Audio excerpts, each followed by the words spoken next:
The Belgian Malinois hit the end of his lead so hard, the federal agent holding him nearly lost his footing. The dog's snarl echoed off every surface in that emergency room corridor. A raw, mechanical warning that froze nurses, doctors, and armed security in their tracks. Nobody moved. Nobody breathed. The animal had already refused 3 physicians, 2 orderlies, and a trauma surgeon with 30 years of experience. Blood was pooling on the gurney. The soldier needed a chest seal in the next 90 seconds, or he wasn't making it off that stretcher. And the only living thing allowed anywhere near him was a quiet, overlooked nurse from the overnight shift who nobody at Redstone General had ever bothered to learn the name of. If this story has you holding your breath already, follow along to the end, hit like, and drop a comment telling me what city you're watching from. I want to see exactly how far this story travels. The shift had started badly, which was the only kind of shift Mara Voss knew how to survive. She'd clocked in at 6:45, changed into scrubs that were clean but not new, pulled her dark hair into a knot so tight it gave her a faint headache by noon, and walked the floor of Callaway General Hospital's emergency department the way she always did, quickly, quietly, and without drawing attention to herself. That last part wasn't hard. 3 months into her transfer from a rural urgent care clinic in southern Wyoming, Mara Voss had successfully managed to be almost invisible to everyone who mattered at Callaway General. The hospital sat on the eastern edge of Dunmore, Montana, a mid-sized city that considered itself bigger than it was, a place with good mountains and bad winters, and a medical community that had been the same for 20 years. The attending physicians had their rotations locked. The charge nurses had their territories mapped. Everyone had a role.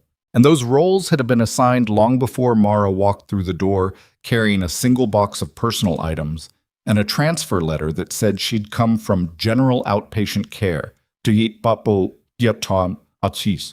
That was what the letter said. It didn't say anything else. Dr. Philip Garrett was the first person at Callaway who made it clear how the hierarchy worked.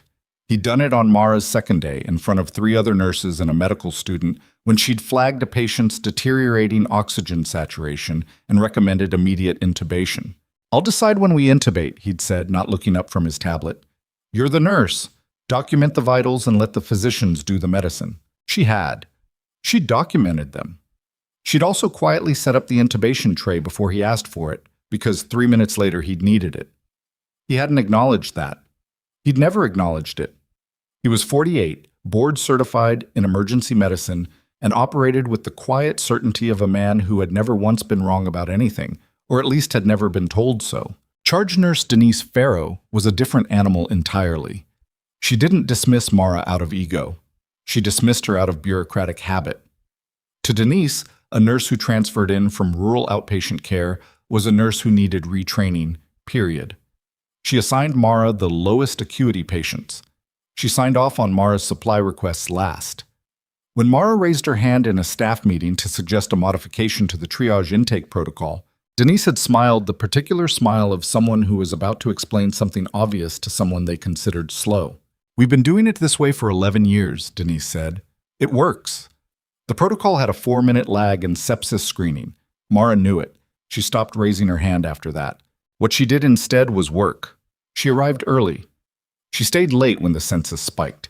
She took the difficult patients, the agitated ones, the ones whose families were loud and angry and frightened, because she was good with difficult situations, and she'd been around enough of them to know that most difficult situations were just fear that hadn't been named yet. She was precise with her documentation and patient with her patients, and completely unmemorable to everyone above her on the chain. This was deliberate. Mara Voss had spent a very long time learning how to be unmemorable. The morning of the incident was a Thursday in mid-November, gray and cold, with the kind of flat sky that promised snow by evening. The ED had been running at about 70% capacity, steady but not slammed. Mara had 2 patients, a 60-year-old man with a kidney stone and a teenager with a lacerated palm from a kitchen accident. She'd medicated the kidney stone, numbed and irrigated the palm, and was updating her notes at the station when the radio chatter started. She noticed it the way you notice a sound frequency shift in a room. Not the words, the tone. She'd grown up around that tone. She recognized it the way someone who once lived near a flight path can identify the specific pitch of an engine in trouble. It was coming from the security office at the end of the hall, and it was getting tighter. She didn't move toward it. She went back to her notes. 11 minutes later, the ambulance bay doors blew open. Not opened. Blew. Both panels at once, the way they did when the incoming crew was running and didn't have time for the automatic sensor. 3 people came through first, civilian clothes, but the way they moved wasn't civilian. Short strides, constant peripheral scanning, hands positioned. Then the gurney. Then 2 more people on either side of the gurney, and one of them was managing a Belgian Malinois on a short tactical lead. And the dog was already upset, ears forward, body low, that particular tension that meant the animal was in working mode and the work was not going well. The man on the gurney was big, broad through the chest, somewhere in his mid-30s, face pale under a reddish beard that was matted on one side with blood. He had a rough pressure bandage on his upper left chest that was already saturated. His eyes were open. That was the only good sign. "Trauma Bay 2, someone from the team shouted. "GSW, left thorax penetrating. We need a chest surgeon. We need blood products. We need—" The Malinois erupted. The dog didn't bark. It was past barking, operating on something more urgent than noise. The moment the gurney reached the entrance to the main trauma corridor and the first Callaway staff member moved in to take over, the dog planted itself between the gurney and the approaching people, and the sound that came out of it was low and continuous and absolute. The handler pulled back hard on the lead. The dog did not move. "Axel, aus." The handler's voice was controlled, but not calm. "Axel." Dr. Garrett appeared from the trauma bay doorway, gloves already on, expression calibrated to emergency. He looked at the dog, looked at the handler, and made the rapid assessment of a man who didn't understand what he was looking at. "Get the animal out of the corridor," he said. "We need to get to this patient." The Malinois turned its head toward Garrett, and the sound shifted, went higher and more immediate, and Garrett stopped walking. "Axel!" The handler was speaking through his teeth now. "Stand down!" The dog was not standing down. Mara watched from the station, 20 feet away.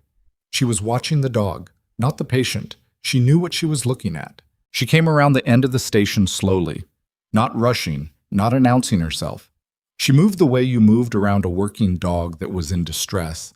No direct approach, no fast motion, body angled slightly sideways. She stopped about 10 feet back and spoke quietly enough that only the dog and anyone very close could hear her. "Hey, easy." A pause. "Steady, buddy? You've done your job. I've got him." The Malinois' head swung toward her. The snarling stopped. Not gradually. It cut off, clean, the way a faucet stops. The dog's ears shifted, forward still, alert, but the body tension changed. He took one step to the left, clearing the path to the gurney, and sat. The corridor went so quiet Mara could hear the IV pump 2 rooms over. Garrett stared at her. Denise Farrow had appeared from somewhere and was staring at her. The team that had brought the patient in was staring at her. The handler was staring at the dog, as if the dog had just done something he'd never seen before. Mara was already moving to the gurney. "Left pneumothorax, pressures dropping," she said. Not to the room, not performing, just saying what she could see. "He needs a chest seal and a needle before we move him another 10 feet. What's his pressure?" One of the transport team, a compact woman with close-cropped hair and the bearing of someone who gave orders, answered automatically. 82 over 50 and falling. He took the round 20 minutes ago. "Start him moving," Mara said. "I'll work while we walk." She had gloves on. She didn't remember putting them on, but her hands were already moving to the saturated bandage, assessing entry, assessing breath sounds on the right, and the silence on the left that confirmed what she already knew. "Who authorized—" Garrett started. "She's good," said the compact woman, and her tone closed the sentence like a door. Garrett followed them into the trauma bay. He didn't stop Mara. She couldn't tell if it was because he deferred to the woman's authority or because, on some professional level, he recognized that the hands on that patient knew what they were doing. Either way, he stayed back for exactly long enough for Mara to place the chest seal and prepare the needle decompression, and then he took over the way he was supposed to, and Mara stepped to the side and became invisible again. She was good at that. The patient went to the OR within 12 minutes of hitting the bay. Mara stripped her gloves, washed her hands at the sink outside the trauma bay, and went back to her station. The kidney stone patient needed a repeat pain assessment. The laceration needed a dressing check. She had notes to finish. The corridor was still buzzing behind her. She could hear fragments, federal agents, the words security hold, something about the fourth floor being restricted. She didn't turn around. She was 3 lines into her documentation when Denise Farrow appeared at her elbow. "Administration needs to speak with you," Denise said. Mara didn't look up. "I'll be up when I finish my notes." "Now, Voss." She looked up then. Denise's expression wasn't angry. It was the careful, uncomfortable look of someone delivering a message they'd been told to deliver. "Okay," Mara said, and saved her work and followed. The administrator was a man named Roland Keefe, VP of Operations, early 50s, a gray suit that probably cost more than Mara's monthly rent. He was standing in his office with his hands behind his back when Denise brought her in, which meant he'd decided to be standing before they arrived, which meant this was supposed to project authority. There was another man in the room, positioned near the window. Mara had clocked him the moment she walked in. Not hospital staff. Not the way he stood. "Ms. Voss," Keefe said, "I'm going to get straight to the point. What you did in that trauma corridor today wasn't within your scope of practice. I provided emergency stabilization to a critically injured patient. That's within... You performed a needle decompression," Keefe said. "I prepared for one. Dr. Garrett performed it." That was technically accurate by about 30 seconds. The intervention with the animal, the dog was blocking patient access. He needed to move. He moved. Keefe looked at her for a long moment. "Where did you work before Callaway?" "My transfer documents are in my file." "Your transfer documents list outpatient urgent care in rural Wyoming. They don't explain your response to a federal security detail, and they don't explain why that animal responded to you the way it did." She didn't say anything. "The federal team has asked us to limit staff contact with their patient," Keefe said, "which means you will not be assigned to that floor, and you will not approach that patient or anyone associated with him. Is that clear?" "My patients are in the ED." "Good. Keep it that way." She was almost to the door when the man by the window spoke for the first time. "Ms. Voss," his voice was even, unhurried. "Thank you for what you did in the corridor." She paused, looked at him. "Your animal did all the work," she said. "I just spoke his language." She left before either of them could respond. The next 3 hours ran normal, or what passed for normal, in a trauma ED on a November Thursday. Mara worked her patients, caught a short break, ate half a granola bar standing over the staff sink, and didn't think about the man on the 4th floor, or the dog, or the look on Roland Keefe's face when she'd mentioned scope of practice. She thought about it a little. She was human. What she didn't let herself think about was why the dog had responded to her. What she didn't let herself think about was the way the compact woman had said, "She's good," like she'd been waiting to confirm something she'd already suspected. What she didn't let herself think about was the fact that she recognized the pattern of that transport team's movement, the interval spacing, the overlapping sight lines. Because she'd run that pattern herself, once, in a very different kind of corridor, in a very different kind of building, a long time ago. She thought about her kidney stone patient, who was asking about discharge criteria. At 6:17, the overhead intercom system announced a security alert on the 4th floor. Restricted access, all non-essential staff clear the elevator banks. Mara heard it from the break room. She put down her coffee, stood up, and began walking toward the ED, because the alert would push patient flow down here, and she needed to be at her station. She was halfway down the main corridor when she saw it. The door to the stairwell, staff access only, alarmed, the one that connected the ED wing to the administrative floor, was slightly open. Not much. 3 inches. The alarm that should have been shrieking was silent. Someone had disabled it, which meant someone with building access and technical knowledge had planned to use this door and had prepared it in advance. She stopped. The door was on her left. Ahead of her, the corridor curved toward the nursing station. Behind her, the elevators were locked down. She stood still in the empty hallway and did the math. The 4th floor, the restricted patient, the silenced alarm on a stairwell that connected the ED to the administrative wing, which shared a floor with the patient recovery area through the back corridor. She did the math, and her hands went still at her sides, and something she'd spent 3 years trying to quiet came back online like a circuit completing. She pulled out her phone and texted the number she'd been told to text only in an emergency. The message was 3 words. Then she moved toward the stairwell door, because the alternative was standing still, and she hadn't been built for standing still. She pushed through into the staircase and stopped on the landing, listening. Above her, 2 floors up, maybe 3, she heard a sound that didn't belong. Footstep rhythm that was too deliberate. Controlled breathing she could almost sense rather than hear. Someone trained was moving through this stairwell in the careful, measured way of a person who was going somewhere they were not supposed to be. She looked up. Through the gap in the central shaft, she caught a brief glimpse. Navy blue, the collar of a uniform. Orderly scrubs. But the shoes were wrong. Thick-soled, low-profile, built for grip. No hospital orderly wore shoes like that.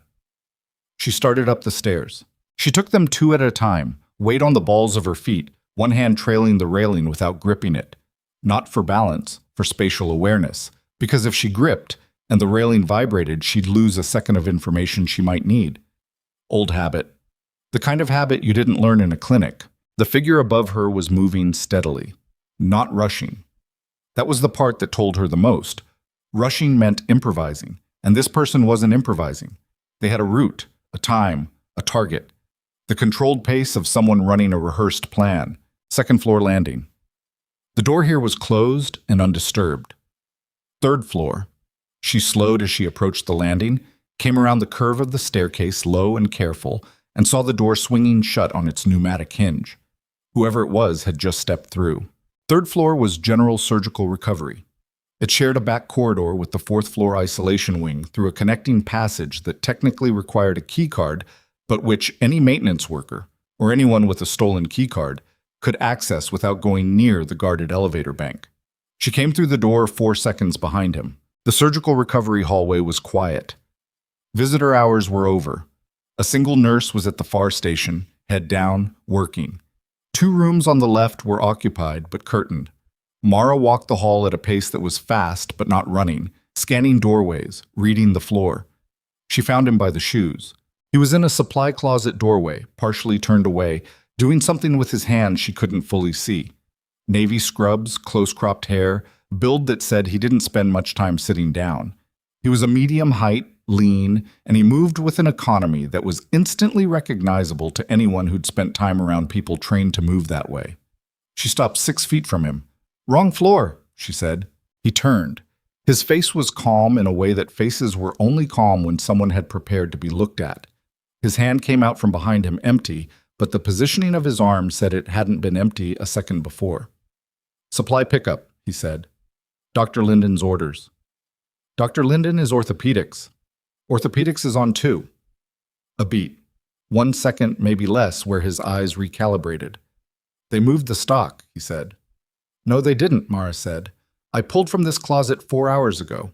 What happened next was fast. He moved left. Not toward her, but diagonally, which was the trained response to a blocking position, going around rather than through. Mara shifted her weight and moved with him, not to stop him, but to delay, because she wasn't trying to take this man down by herself in a hallway. She was trying to buy 90 seconds. He hit her with a forearm, controlled, not panicked, the kind of strike designed to move someone out of a path rather than injure them. She took it on the shoulder, let it spin her, used the rotation to put herself between him and the connecting corridor door. He pulled up short, reassessing. "Move," he said. "There are federal agents 30 feet from that door," she said. It wasn't entirely true. "You walk through there and it's over. Move." Quieter this time, which was worse. She was watching his hands. She needed to keep watching his hands. The door behind her opened outward and hit her in the back, and the next 4 seconds were loud and overlapping. A shout, boots on linoleum, the Malinois' bark cutting through everything like a blade, sharp and directional.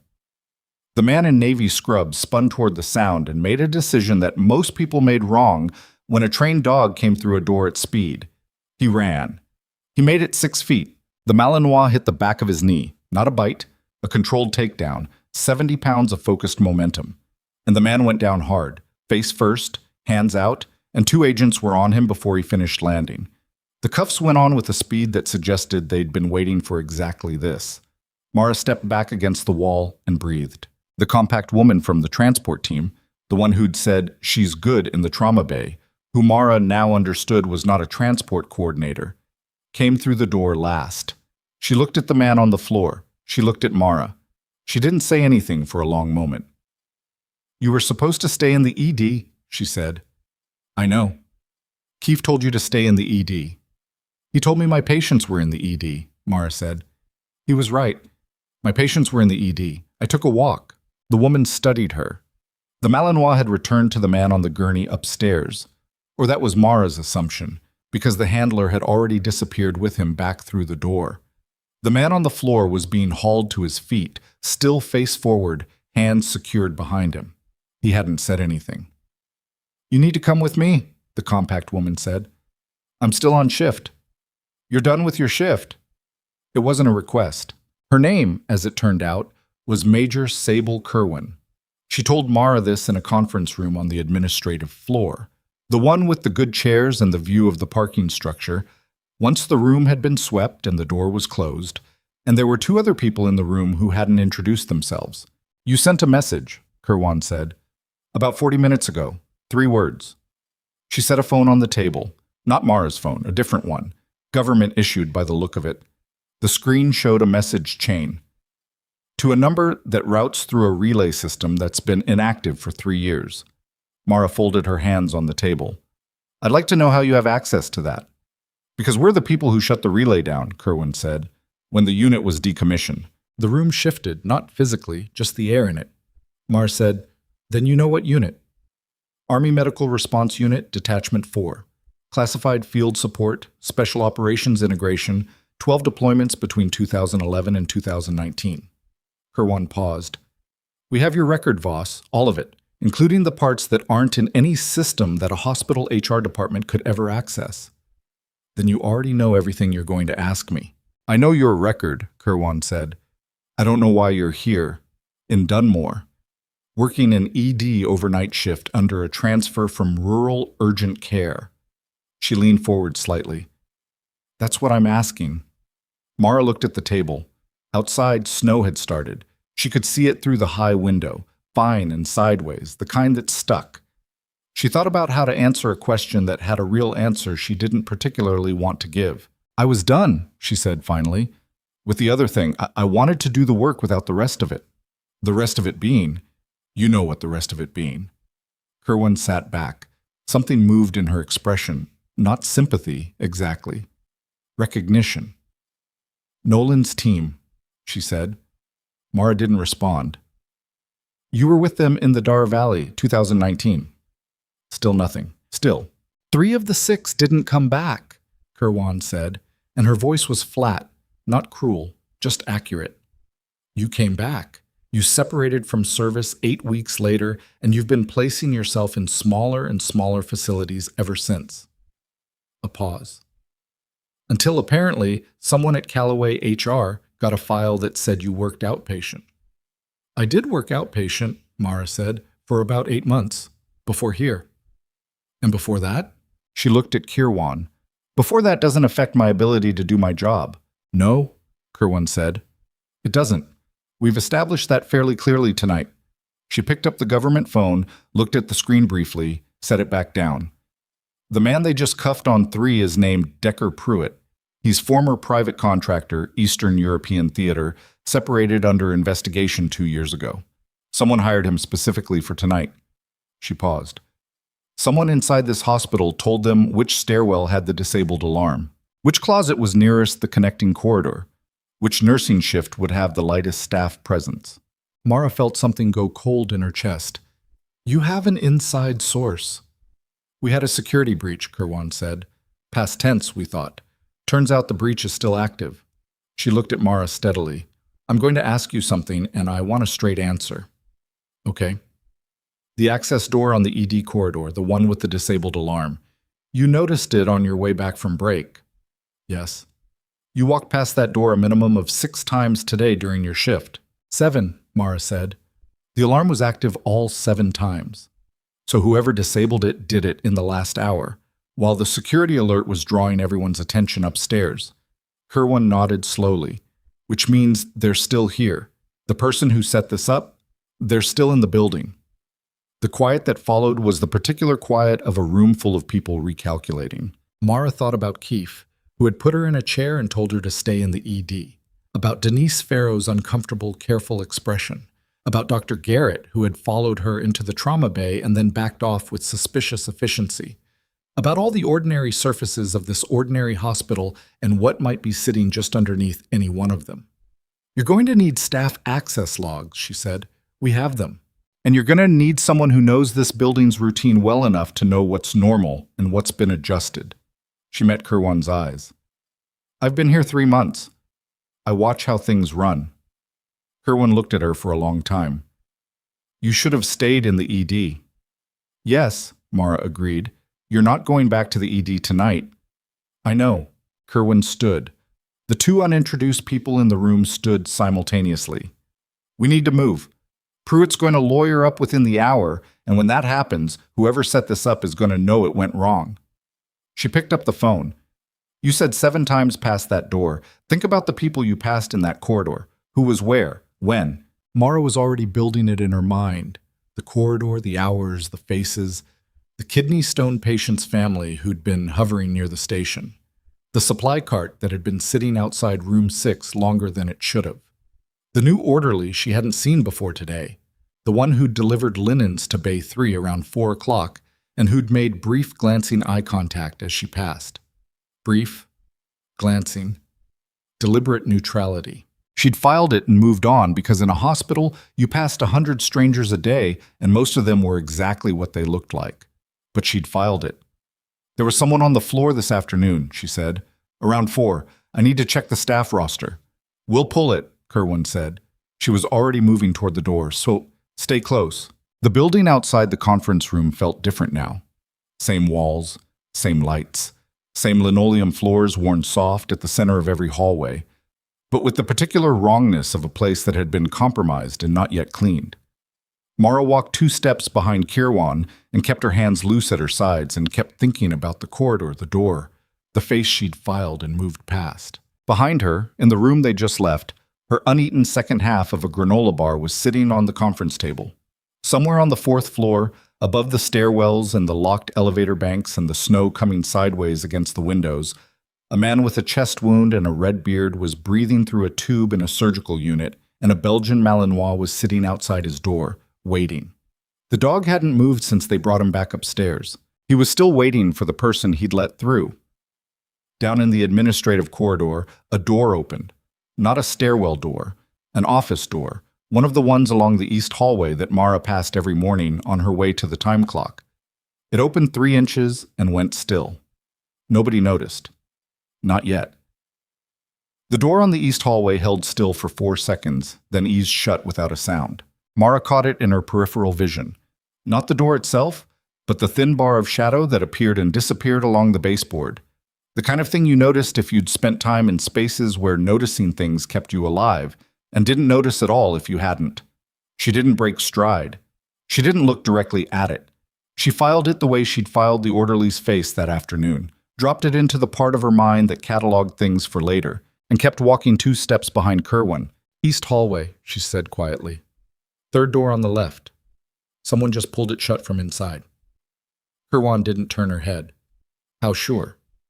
"Sure enough to mention it." One of the 2 unnamed agents peeled off without a word, angling toward the east corridor with the practiced casualness of someone browsing a bulletin board. The other stayed with them. Kirwan kept moving, pace unchanged. The security operations room they'd set up was in a conference suite near the main administrative hub, the kind of room hospitals kept for board meetings and kept stocked with bad coffee and chairs that looked expensive and weren't.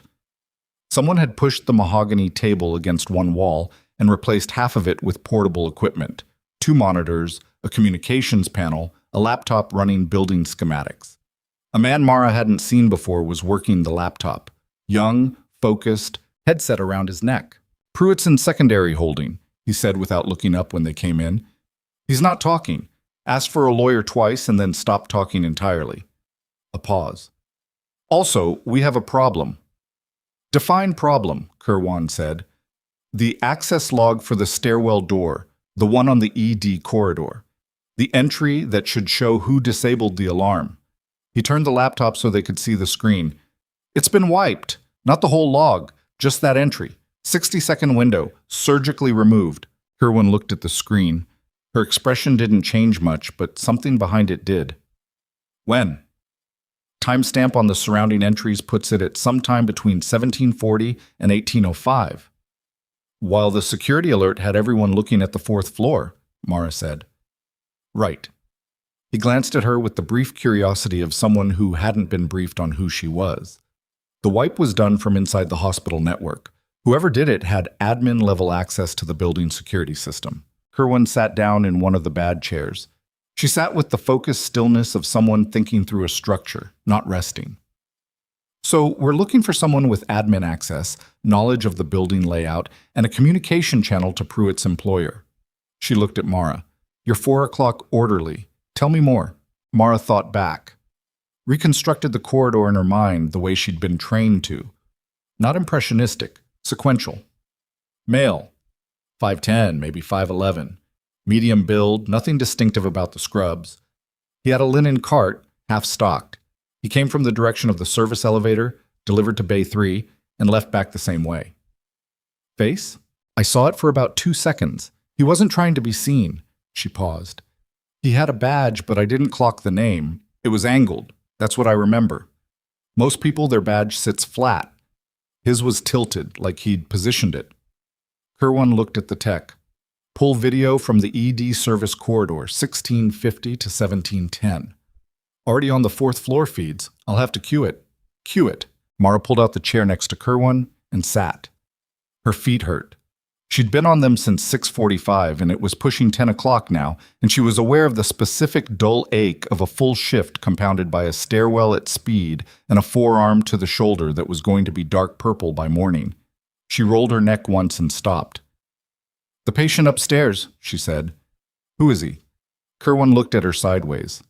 You don't need that. I'm trying to understand the weight of what Pruitt was hired to do. If I know who the target is, I understand the stakes, which helps me think about who inside this building would take that kind of risk. A long pause. His name isn't something I'm giving you. What I'll tell you is that he's been embedded for 14 months in a network that moves weapons and people across 3 borders. He came in from the field 3 days ago with intelligence that will collapse that network if it reaches the right people. Kerwin's voice was level, factual. Pruitt wasn't here to rob him. He was here to make sure that intelligence died in a hospital bed in Dunmore, Montana. Mara let that settle. 14 months. 3 borders. The weight of it was specific and heavy in the particular way that operational weight always was. Not abstract, not dramatic, just real and load-bearing and with names attached that she'd never know. Then whoever helped Pruitt get access, she said, they know what that patient is carrying. Yes? Which means they're not just a corrupted employee taking money for access. They understand what they're helping to bury. That's our assessment. She thought about Roland Keefe, who had put her in a chair and explained scope of practice to her. She thought about Denise Farrow's careful, uncomfortable delivery of the summons. She thought about Garrett, who was competent and arrogant in the ordinary way of competent, arrogant men.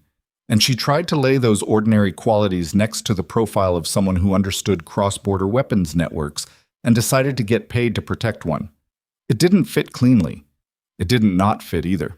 You've been watching this hospital, she said. Before tonight. Kerwin didn't answer, which was its own answer. How long? Long enough to know we had a leak somewhere in the pre-admission security chain. Kerwin stood, moved to the monitor displaying the building schematic. We chose Callaway because it had the surgical capacity we needed and a security profile we thought we could control.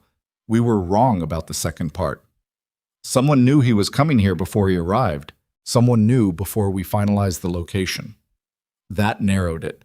Not a hospital employee who'd noticed an unusual patient and made a phone call.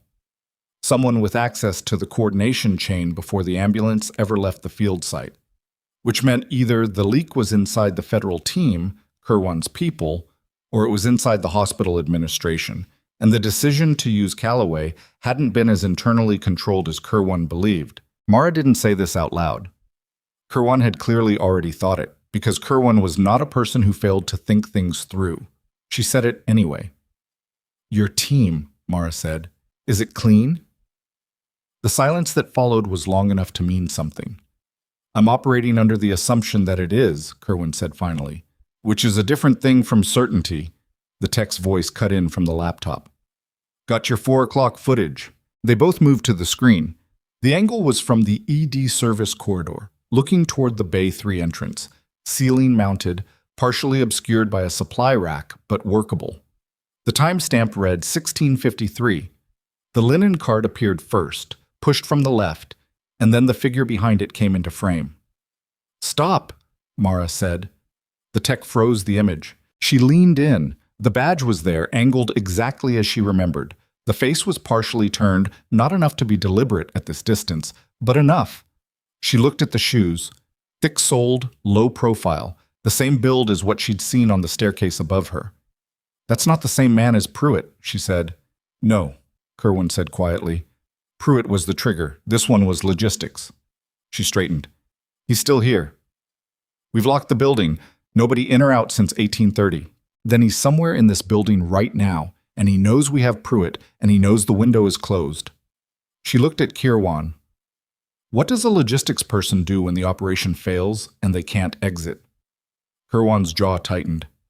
They destroy the evidence. Or, Mara said, they complete the objective through a different route. They looked at each other, the 4th floor. Kerwin was already moving, hand to her earpiece, when the lights went out. Not all of them. The emergency system kicked in within 2 seconds, pale, flat illumination from the backup strips along the floor. Enough to navigate by, not enough to work by. The monitors in the operations room stayed on.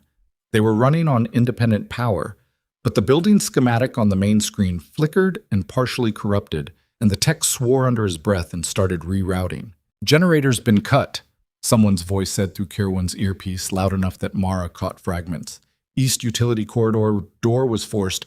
4th floor security status, Kerwan said into the earpiece, already at the door. A pause. Too long. We have a gap. Camera feeds on 4 are down. Agent Reyes is at the patient's door, but we've lost visual on the corridor.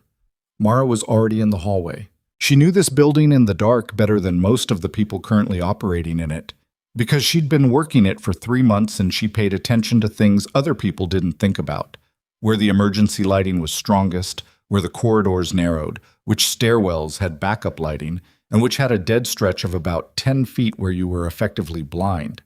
She'd noticed all of this without meaning to, because her brain categorized environments the way other people categorized faces. She took the north stairwell, not the one she'd used before, because the north stairwell had better backup lighting at the 3rd floor landing, and she needed not to be blind when she came out on 4. She went up fast, hand on the rail this time, counting her steps the way she'd been taught to count steps in unfamiliar structures, because your body kept the number even when your eyes couldn't. She came out on the 4th floor into a corridor that was dim and wrong. The agent, Reyes, she assumed, was at the far end, positioned at a door, hand on his weapon, but facing the wrong direction because the threat had come from behind. Between Mara and the door, the corridor was clear. But the corridor had 2 branching access points, one on each side, and both were in the dead zone where the backup lighting failed, and someone who knew this building's power grid had made sure of that. She stopped in the doorway. Listened, breathing. Not Reyes. His was controlled. She could see his chest from here. Something else. Left branch. The faint compression of a shoe sole on linoleum. The specific sound of someone shifting their weight and trying not to. She said loudly and clearly, "Building sealed. Every exit has been covered since 6:30. You have about 40 seconds before this corridor fills with people who are not going to ask questions first." A beat. "That's not your call," a voice said from the left branch. Male, calm, not the voice of someone panicking. "No," she said, "but it's the truth regardless." Reyes had turned at her voice. She caught his eye and gestured with 2 fingers. Left branch, 8 feet in. He read it and adjusted his position without making noise, which told her he was good at his job. "Come out where I can see your hands," she said. "Who are you?" the voice said. "Curious, genuinely." "A nurse," she said, "on a very bad shift." Footsteps from the stairwell behind her. Kerwan, and at least 2 others coming fast. The man in the left branch heard it too. She heard his breathing change, a small recalibration, and she understood that he was running the same math she would have run in his position and arriving at the same conclusion. He came out with his hands up. He was the man from the 4 o'clock footage. In person, he was older than she'd estimated from the frozen frame, mid-40s, fine lines around the eyes, the weathered look of someone who'd spent significant time outdoors and not recreationally. The linen cart was gone. His badge was gone. He stood in the backup lighting of the fourth-floor corridor with his hands at shoulder height and looked at Mara with an expression that wasn't quite resignation. It was something more like appraisal. "Hands on the wall," Kirwan said, coming through the stairwell door behind Mara, and 2 agents came around him fast and professional, and it was over in the physical sense within seconds. But he was still looking at Mara when they turned him. "You were in the ED," he said. "You're not security." "No," she said.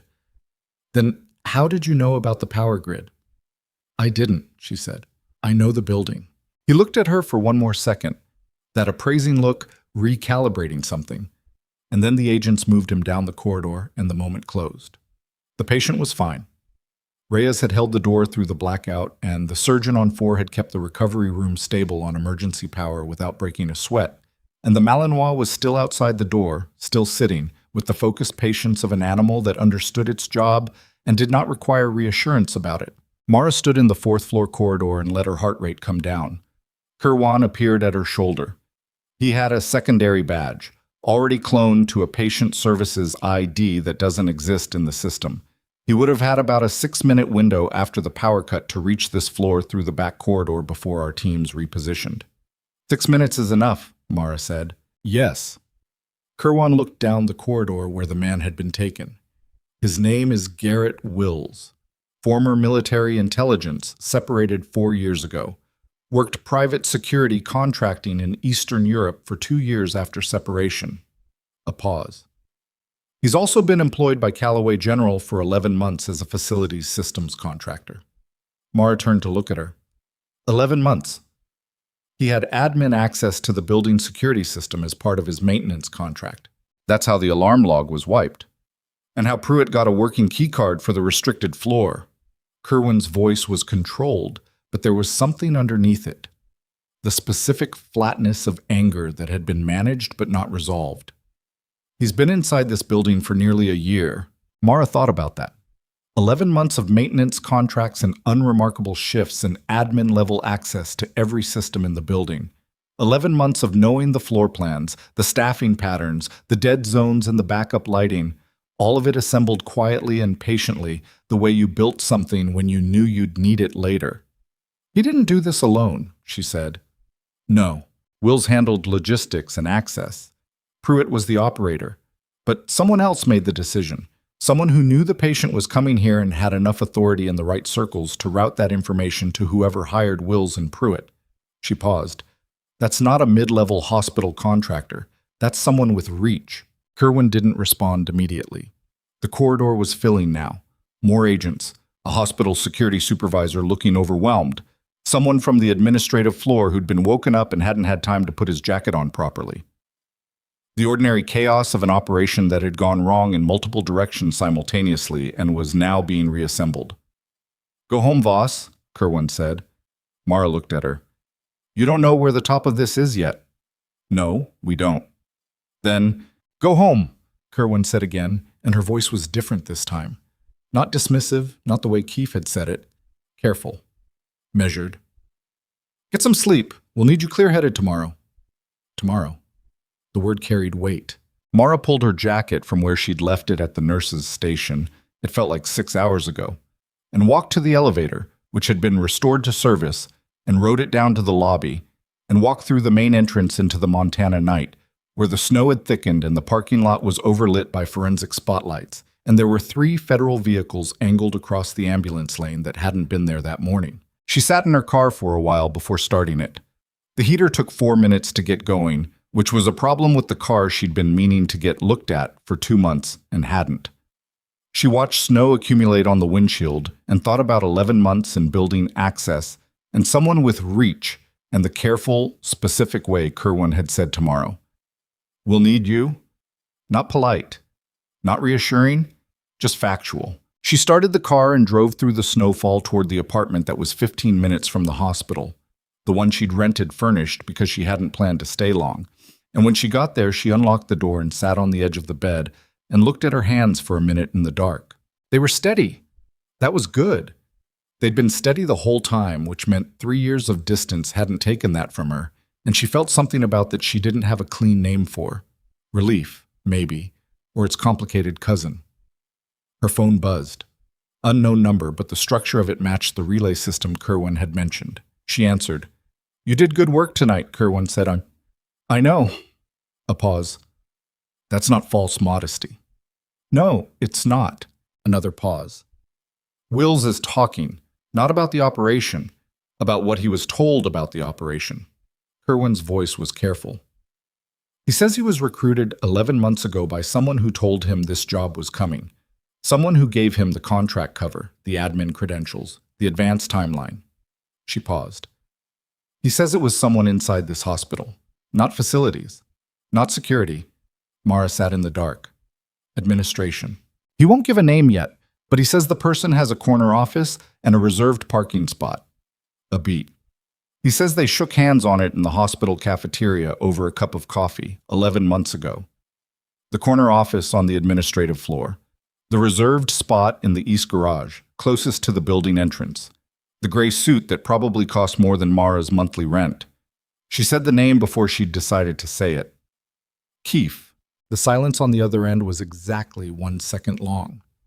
"Get some sleep," Kerwin said, and ended the call. Mara set the phone on the nightstand. Outside, the snow kept coming, steady and indifferent, covering the parking lot and the sidewalk and the road back to the hospital in a uniform white that made everything look clean and ordinary and exactly like what it wasn't. Her shoulder was going to be purple by morning. She'd been right about that. She lay back on top of the covers without taking her jacket off and stared at the ceiling and thought about Roland Keefe sitting across from her in his office that afternoon, hands behind his back, telling her to stay in her lane. She thought about 11 months. She thought about a corner office and a cup of coffee and a handshake, and how ordinary evil looked when it had good furniture and a reserved parking spot, and how long it could sit in plain sight before anyone thought to look at it directly. Her phone buzzed again. Different number this time. Hospital internal line. She answered. It was the tech from the operations room. His voice was tight in a way it hadn't been before, even during the blackout. "We pulled Wills's personal device," he said, "the one he had in his jacket. It's encrypted, but our people got into the communication logs." A pause. "There are messages going back 4 months. Will's checking in with someone, status updates, staff schedules, patient intake projections." Another pause. "And 3 days ago, the day the patient came in from the field, there's an outbound message with his room assignment and surgery schedule attached." "To Keefe?" she said. "No," the tech said. "To Keefe's email, yes, but Keefe's account was being used as a relay. The messages forward automatically to a second address." His voice dropped half a register. "The second address belongs to Dr. Philip Garrett." Mara sat up. "Garrett's been the one coordinating with the network," the tech said. "Keefe gave Wills access, but Garrett's been giving Wills targets, timing, the specific clinical windows when the patient would be most vulnerable." A pause that felt like a held breath. "He's in the building right now. He came back in at 21:40 for what the log shows as a voluntary chart review." The clock on her phone read 22:17. "He knows Wills is in custody," she said. "He has to. The whole floor knows." "Then he's not doing a chart review." "No," the tech said. "He's not." She was back in the car before she'd made a conscious decision to move.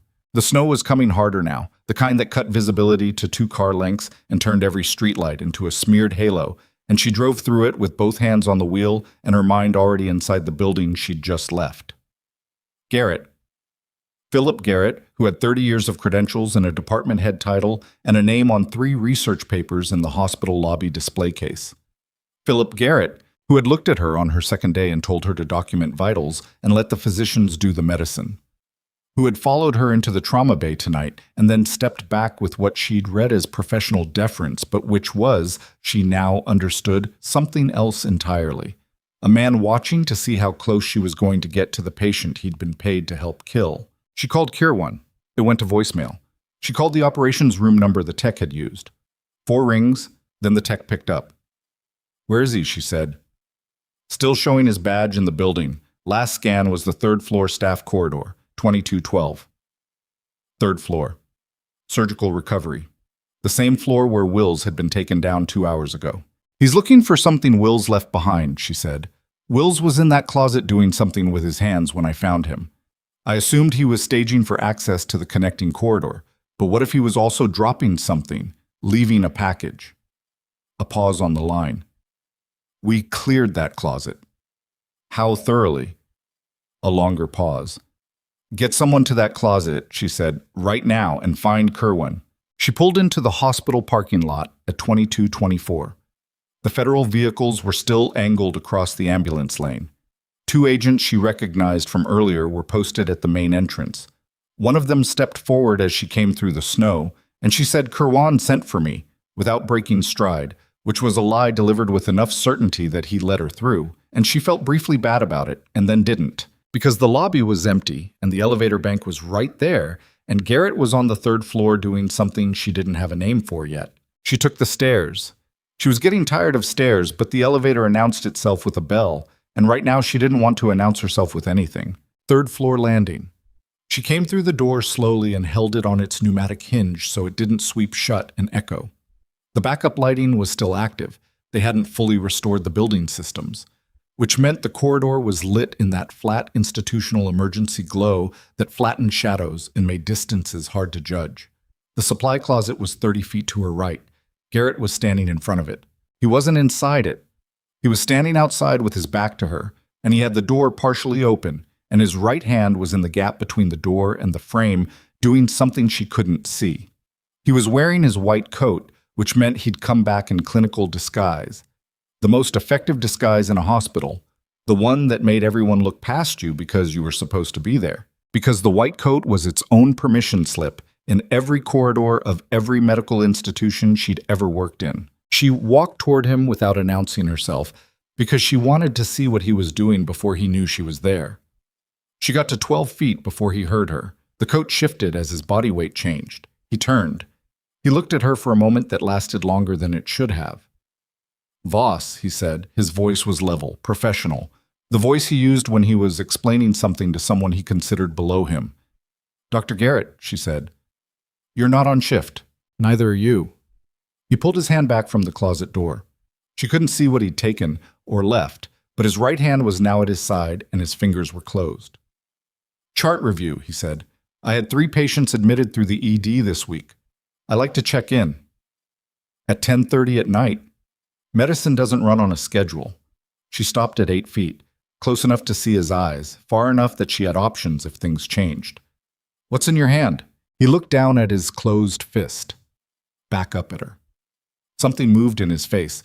Not fear, not yet, but the first trace of a man recalculating how a situation has shifted. Supply inventory. There was a discrepancy in the log. "Open your hand," she said. "Excuse me." "Open your hand, Dr. Garrett." His jaw tightened. The professional composure developed cracks at the edges. Small ones, the kind you only caught if you were watching the right places. "You're a nurse on an overnight transfer who has spent this entire evening operating well outside the boundaries of your position. You have no authority to—" "Garrett Wills gave a full statement 20 minutes ago," she said. It wasn't true. It was close enough to true that it carried the weight of true.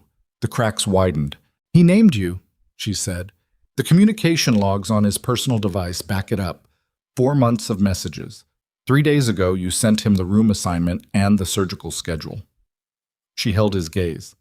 "So I'm going to ask you one more time to open your hand, and then I'm going to step back and let the people in this building who have actual authority deal with it. And whichever way this goes, you are done in this hospital and in medicine and in anything else you thought your name was going to protect you from." He stared at her. She watched the recalculation happen behind his eyes. The timeline, the exposure, the math of how much Wills had actually said versus how much she was projecting. He was smart. She'd always known he was smart.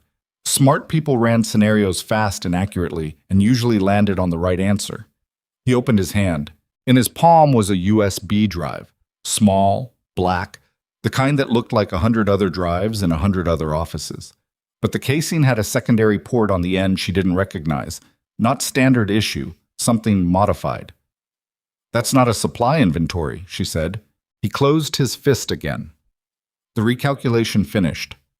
She saw it happen. The moment he moved from the scenario where he could still talk his way out to the scenario where he couldn't, and she understood in the half second before he moved that he'd landed on the wrong answer. He went right.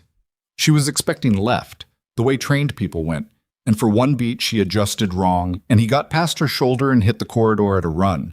White coat flaring behind him, and she was 3 steps behind him when she stopped running and instead turned and hit the stairwell door and went up. She went up because she knew this building, and Garrett had one direction he could run on this floor without hitting the federal lockdown on the east end. And that direction was the connecting corridor to the 4th floor. And the connecting corridor required a key card that Wills had confirmed in his non-statement statement that Garrett had in his possession. She took the stairs to 4 and came out at the north end of the restricted corridor at a dead run and nearly went into Reyes, who grabbed her by both arms and said, "The hell?" And she said, "White coat, connecting corridor, coming through right now. He has a modified drive." And Reyes released her and got on his radio in the same motion. She positioned herself at the connecting corridor door. She heard him before she saw him. The keycard swipe, the mechanical click, the door pushed open from the other side. Garrett came through at a run and stopped when he registered her standing in the corridor in front of him with 17 feet of open space between them and the agent behind her. He looked terrible. The composure was gone. His white coat was askew, and his face had the particular color of a man who'd spent 30 years building something and was watching it come apart in a single November night. He still had his hand closed. "Garrett," she said, and her voice came out quieter than she expected.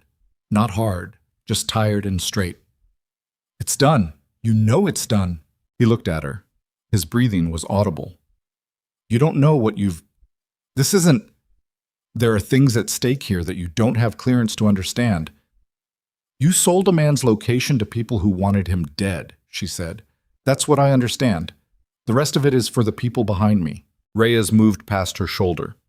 Garrett looked at the agent, looked at Mara, looked at the drive in his hand, and made the specific calculation of a man who still believed, on some level, that the thing he was holding gave him leverage. He was wrong. Reyes had him against the wall in 4 seconds. The drive was in an evidence bag 12 seconds after that. Garrett said nothing. He went still the way intelligent people went still when they understood that motion was finished, and they walked him down the 4th floor corridor past the patient's door and past the Malinois, who watched him pass with its ears forward and its body completely still in the particular attentiveness of an animal that had already made its assessment of this man and was simply confirming it. Mara stood in the corridor and breathed. Kirwan appeared from the stairwell. She looked at Garrett being walked away. She looked at Mara. She said nothing for a moment. "I had my phone off," she said finally. 20 minutes. It worked out. He ran. He ran the wrong direction." Kirwan exhaled through her nose. It wasn't quite a laugh. "The drive he had, our tech needs to look at it. If it's what I think it is, it's a data extraction tool.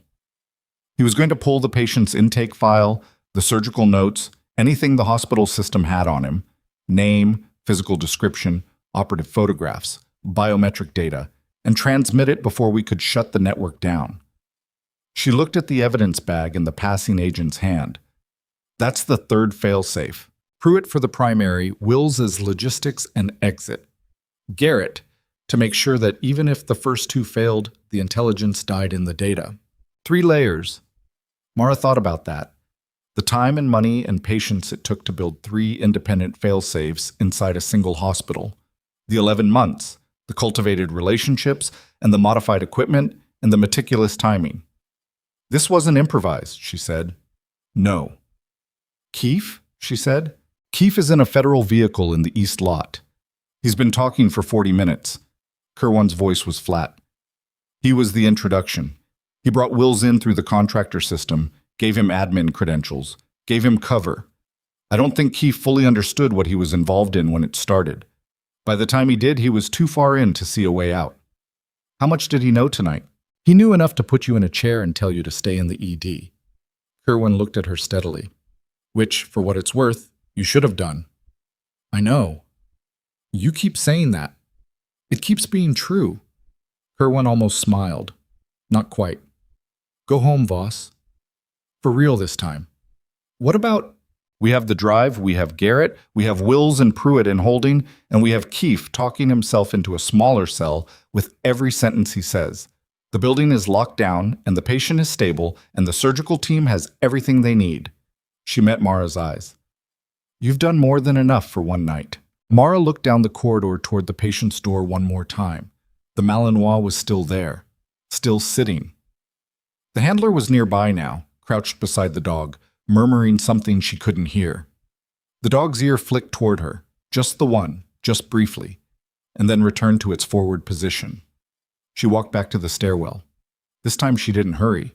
She drove home through snow that was easing off, the worst of it having passed, and the roads were white but navigable, and she followed them back to the furnished apartment with the slow heater and the bed she hadn't bought and sat at the kitchen table instead of lying down because she was too wound up to sleep and too tired to do anything useful about it. She made coffee she didn't need and drank half of it and thought about Philip Garrett's face in the corridor, the composure falling, the 30 years of white coat authority stripped off in a single bad minute on the third floor of a hospital he'd spent 11 months turning into an instrument.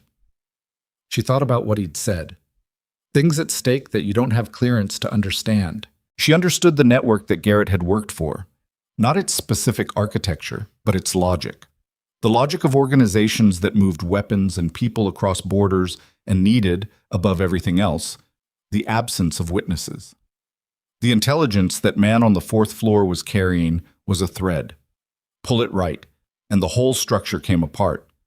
The people who'd hired Pruitt and cultivated Wills and flipped Garrett had understood exactly what that thread was worth, and they'd spent considerable resources making sure it was never pulled. They'd underestimated a hospital. They'd underestimated the specific texture of what a hospital contained, the staffing patterns, the institutional knowledge, the woman on the overnight shift who watched the way doors moved. She slept for 4 hours on the couch with the television off and her phone face up on the cushion beside her.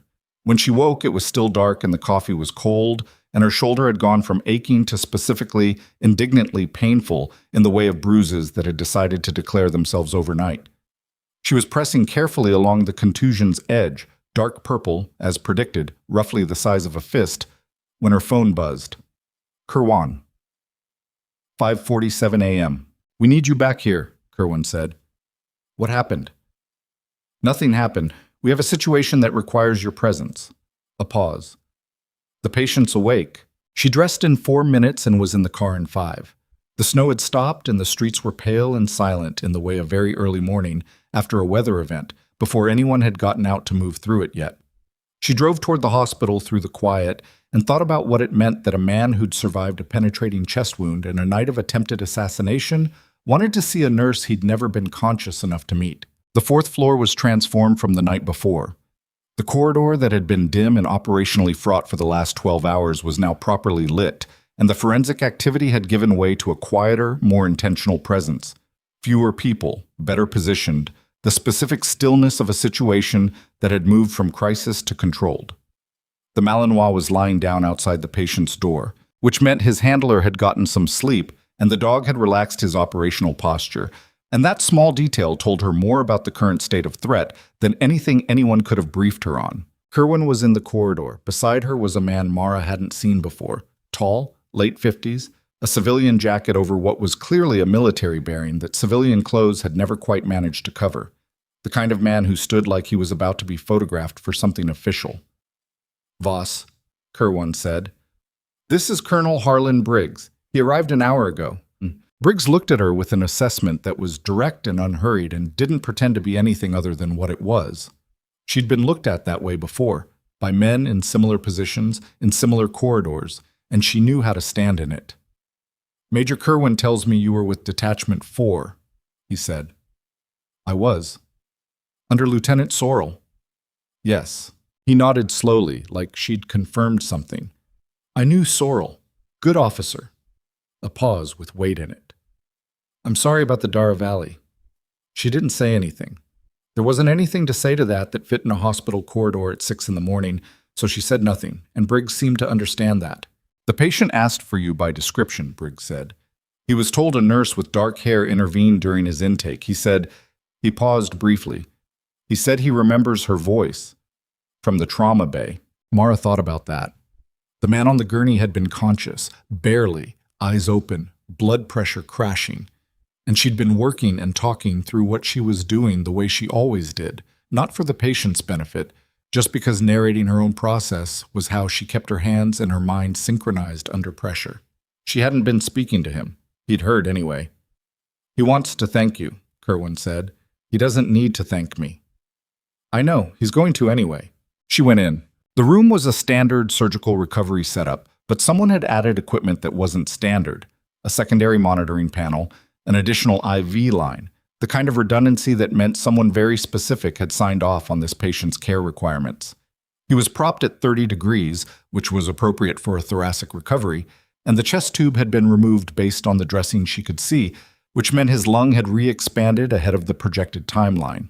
He was broader in full light than he'd seemed on the gurney. The red beard was cleaned up now, the matted section removed. He was pale under the color the beard gave him, and the lines around his eyes were deep, and he looked like a man who hadn't slept much in approximately 14 months, which was consistent with what Kerwan had told her. He looked at her when she came in, and his expression did something she wasn't expecting. It was recognition, not of her face. He'd never seen her face. He'd been flat on a gurney with a failing blood pressure when she'd touched him. It was something else. The particular recognition of one person who has operated in a specific kind of darkness, identifying it in another. "You're the one who calmed Axel down," he said. His voice was rough from the intubation, low and slightly abraded. "He did most of the work," she said. "Axel doesn't do most of the work for anyone." He studied her. "Where'd you train with Malinois?" "Fort Devlin, 2013. He nodded like that answered a bigger question than the one she'd addressed. "How long were you out there?" 6 deployments over 8 years. "And now you're here." "And now I'm here," she said. He was quiet for a moment. Outside the door, she could hear Briggs and Kerwan's voices, low and indistinct. "They told me what happened last night," he said, "after I came in, the full picture." He looked at her steadily. "There were 3 separate attempts to finish what the round started, and every one of them failed. There were a lot of people working last night. Kerwan told me you were in the stairwell alone," he said, "before any of her people got there." She didn't respond. "She said you identified the logistics operative from a 2-second visual contact in a busy corridor 6 hours after the fact." A pause. "And that you cornered Garrett on the 4th floor when he had an exit route and you had no backup." "I had Reyes," she said. "Eventually." Something close to a smile moved across his face. It looked unfamiliar on him, like an expression he didn't get much practice with. "What's your name?" "Voss. Mara Voss." "Donegan," he said. "Rafe Donegan." He shifted slightly against the pillow, and the movement cost him something. She saw it in the brief tightening around his eyes, but he didn't stop or acknowledge it. "They're going to need your full debrief. Everything you observed in sequence. What you noticed, when you noticed it, the reasoning behind each decision you made." "I know. That debrief is going to be part of a federal case file," he said, "against Garrett, Wills, Pruitt, Keefe, and against the network that commissioned this." He looked at her carefully. "Your name is going to be in that file." She understood what he was saying. Her name, her real name, her full operational history, the record that wasn't in any hospital HR system, was going to be attached to a federal case that would move through channels and institutions and would be read by people who hadn't known she was in Dunmore, Montana, working an ED shift under a transfer letter from a rural urgent care clinic. "I know," she said again. "Are you okay with that?" She thought about it. Actually thought about it. Standing in the recovery room in the flat morning light with the snow outside the window and the quiet of the 4th floor around her, and a man with a chest tube sight and 14 months of intelligence that was going to collapse a network asking if she was okay with it. "I'll manage," she said. He nodded, looked at his hands for a moment.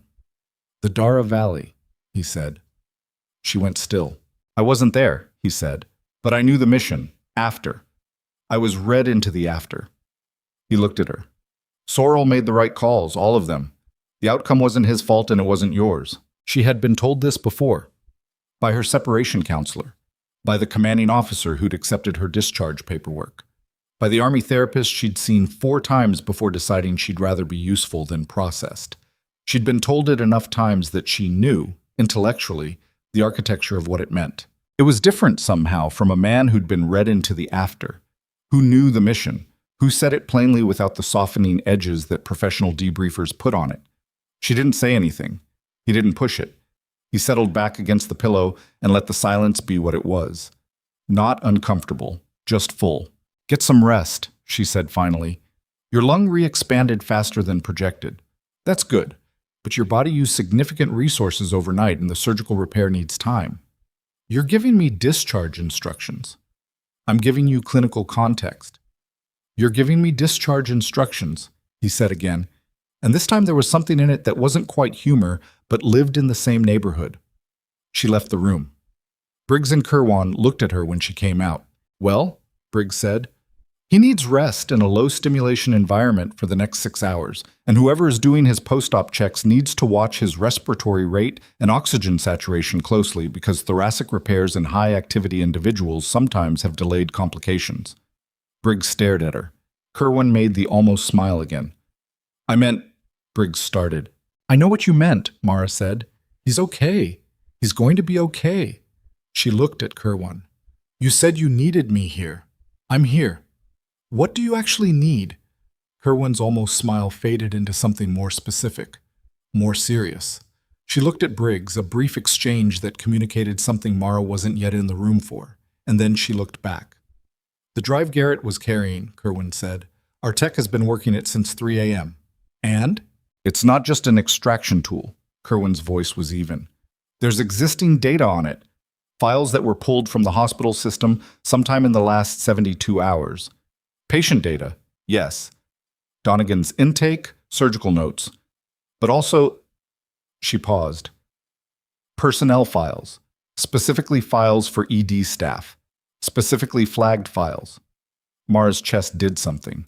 "Garrett had access to HR systems through his department head credentials," Kirwan said. 3 days ago, someone accessed your personnel file, your transfer documents, your prior employment record." She looked at Mara steadily. "And 6 hours ago, before we recovered the drive, an outbound encrypted transmission was attempted from the hospital network. We caught it before it completed, but the destination address..." Another pause.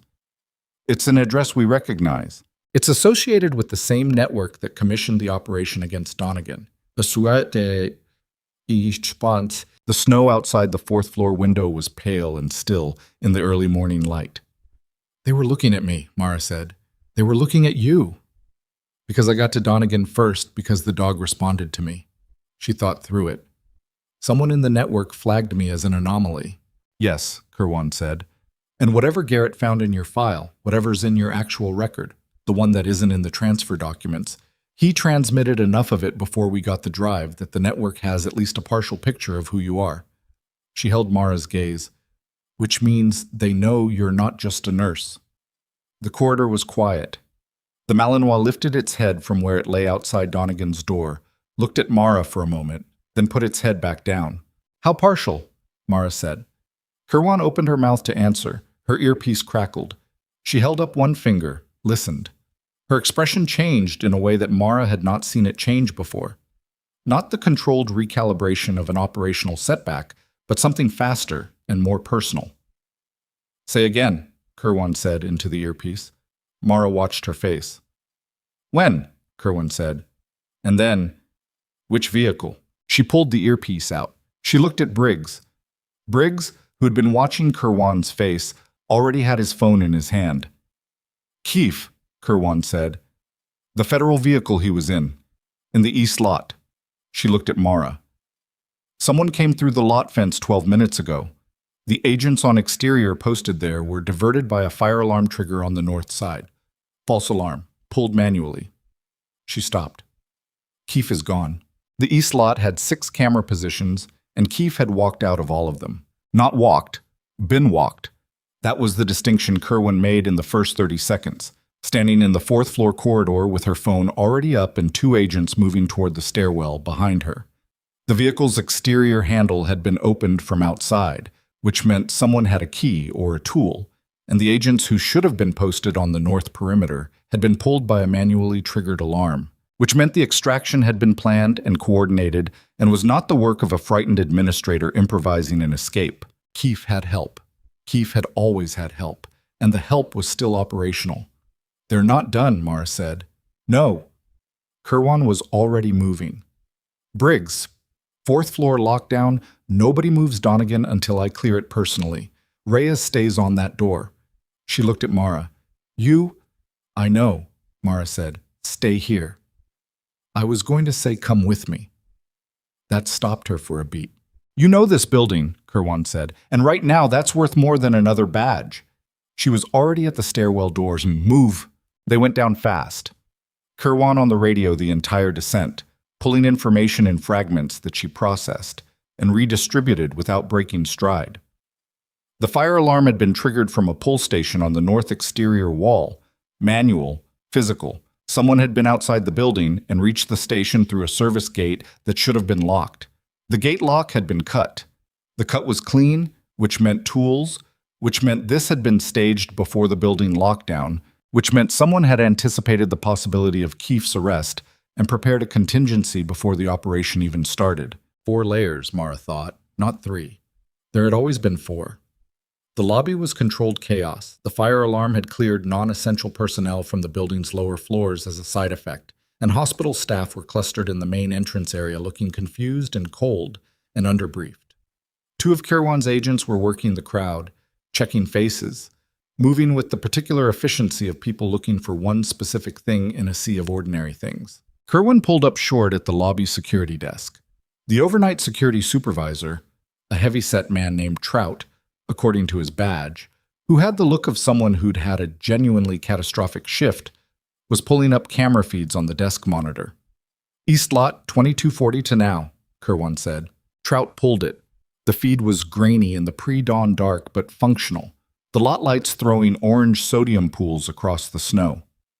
At 2309, a figure appeared at the east perimeter fence, not climbing it, moving along it, low and close to the chain link, staying in the gap between the lot lights.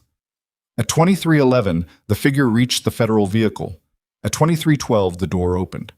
At 2314, the vehicle's rear passenger door closed and the figure and whoever they'd extracted moved back along the fence line and out of camera range, heading north. "North side," Kirwan said into the radio. "All units, target exit was north of the east lot, on foot."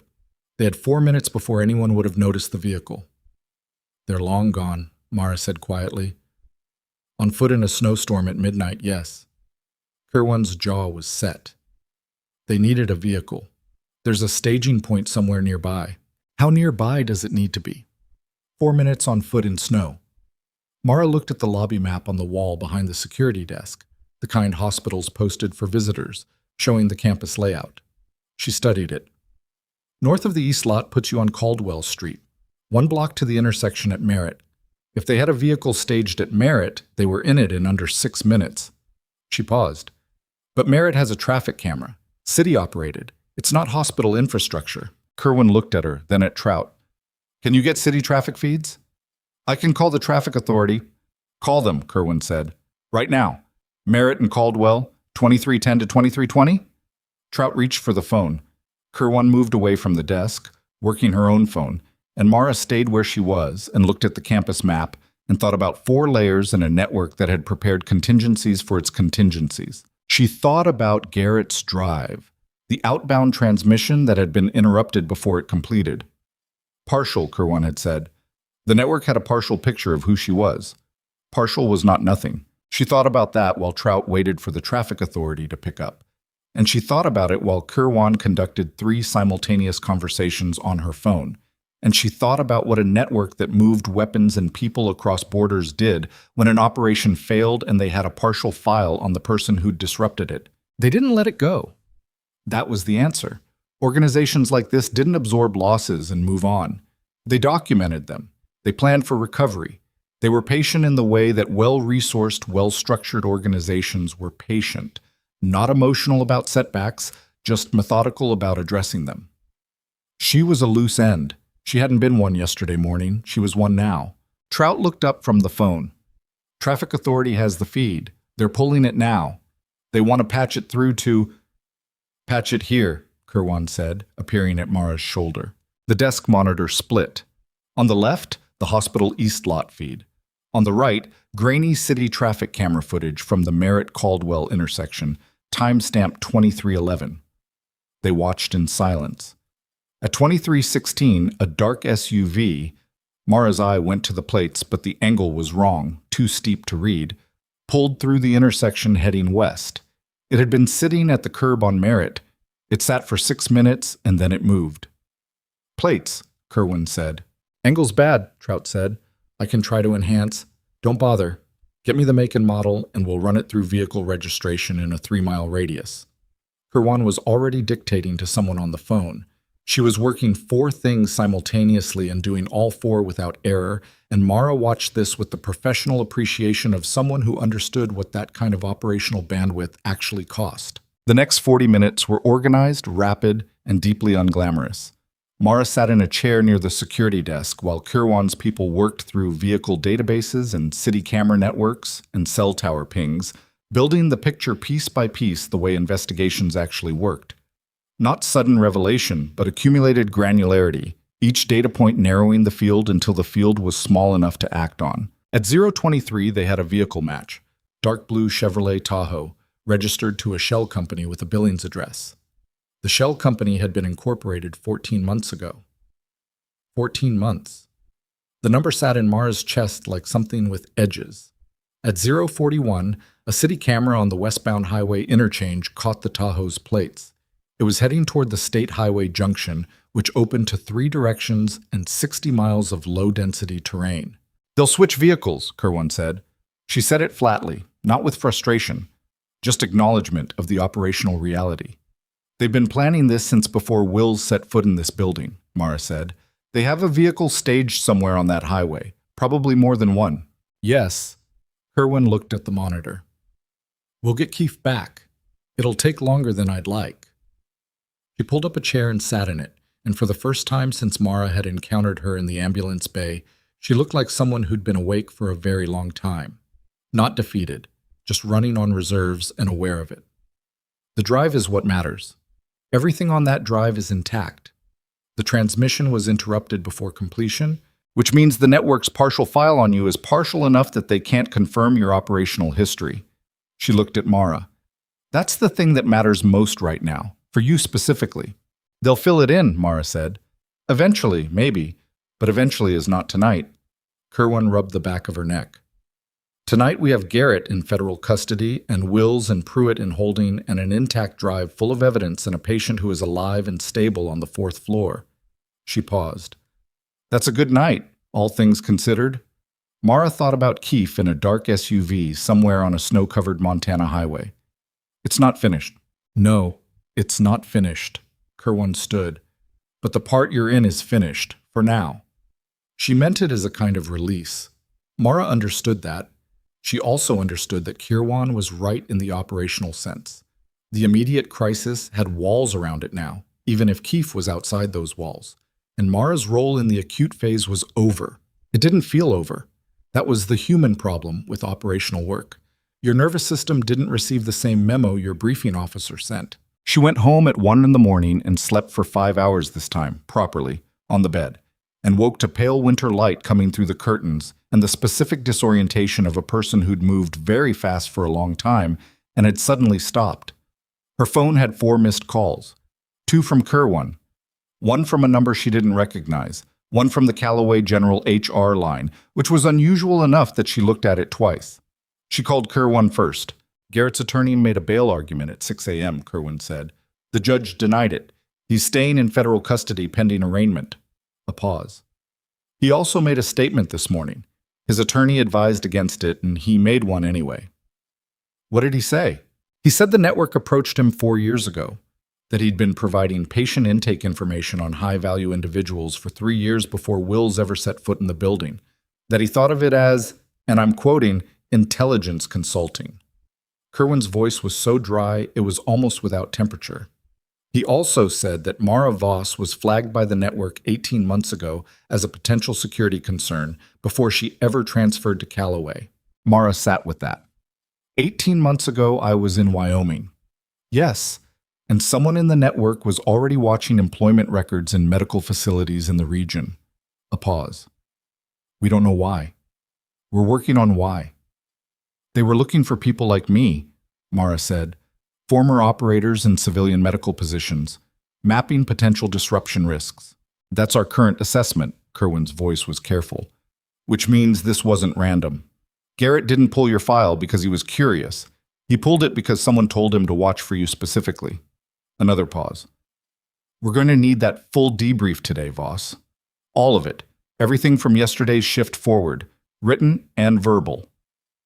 I know. And after that, we need to talk about what comes next for you. Your position here, your cover. The word cover arrived with some weight. It's not gone, but it's thinner. She called the Callaway HR number back. A woman she'd never spoken to answered, not Denise Farrow, someone from Central Administration, and told her that effective immediately, her shift assignments were suspended pending administrative review, and that she should contact the HR director to schedule a meeting at her earliest convenience. Administrative review. The language of institutions protecting themselves, building paper between the hospital and whatever had happened inside it. She drove to Callaway at 9 a.m. Anyway, not because she'd been asked to, because she had unfinished business with the building and she wasn't ready to let the building have the last word. She badged through the main entrance, her badge still worked, which was its own small statement, and rode the elevator to the administrative floor and walked to Roland Keefe's office, which had crime scene tape across the door and a federal evidence seal on the lock. She stood outside it for a moment. Then she walked to Denise Farrow's office, which did not have crime scene tape, because Denise Farrow was not a conspirator. She was a bureaucrat who delivered a summons she didn't understand and spent a night trying to manage a situation that was several layers above her clearance. Denise was at her desk. She looked like she hadn't slept. She looked at Mara the way people looked at something they'd underestimated when they were confronted with the full size of it. Voss? She said. Farrow. A pause. I heard what happened. Most of it. Denise's hands were flat on the desk. I didn't know. About Keefe, about Garrett. Her voice was careful in the way of someone who understood that what they said right now was being cataloged somewhere. I want you to know that. I know, Mara said. The HR suspension. That's not me. That came from legal because of the liability exposure. I know, Mara said again. I'm not here about the suspension. Denise looked at her. Then what are you here about? The triage protocol, Mara said. The one with the 4-minute sepsis screening lag. I'd like to schedule time to walk through the modification I suggested. Denise stared at her. When you're ready, Mara said. Whenever that is. I just wanted to make sure it was on the list. She left Denise's office and took the stairs down to the ED because she'd always taken the stairs. And she walked the floor one time, checking in on the nurses who looked exhausted and shell-shocked and were doing their jobs anyway the way ED nurses always did, because patients didn't stop needing care because the hospital administration had imploded overnight. She helped restock a supply cart. She answered a question from a new intake nurse about the cardiac monitor in Bay 2, which had a sensor calibration issue that she'd flagged in writing twice, and that hadn't been fixed. Nobody asked her to leave. Nobody asked her what she was doing there. At 10:45, Kerwin called. We found the Tahoe, she said, abandoned at a rest stop 40 miles west on the state highway. Wiped clean. They switched vehicles there as expected. A pause. But one of our people found something in the Tahoe's console, a prepaid phone.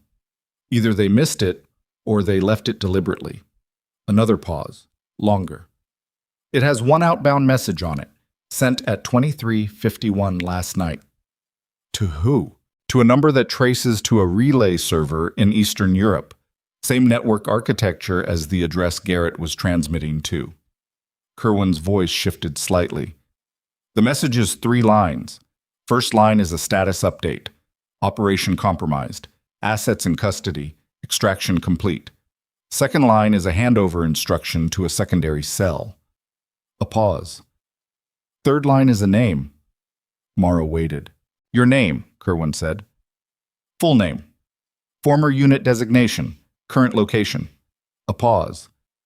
And a standing instruction to the secondary cell.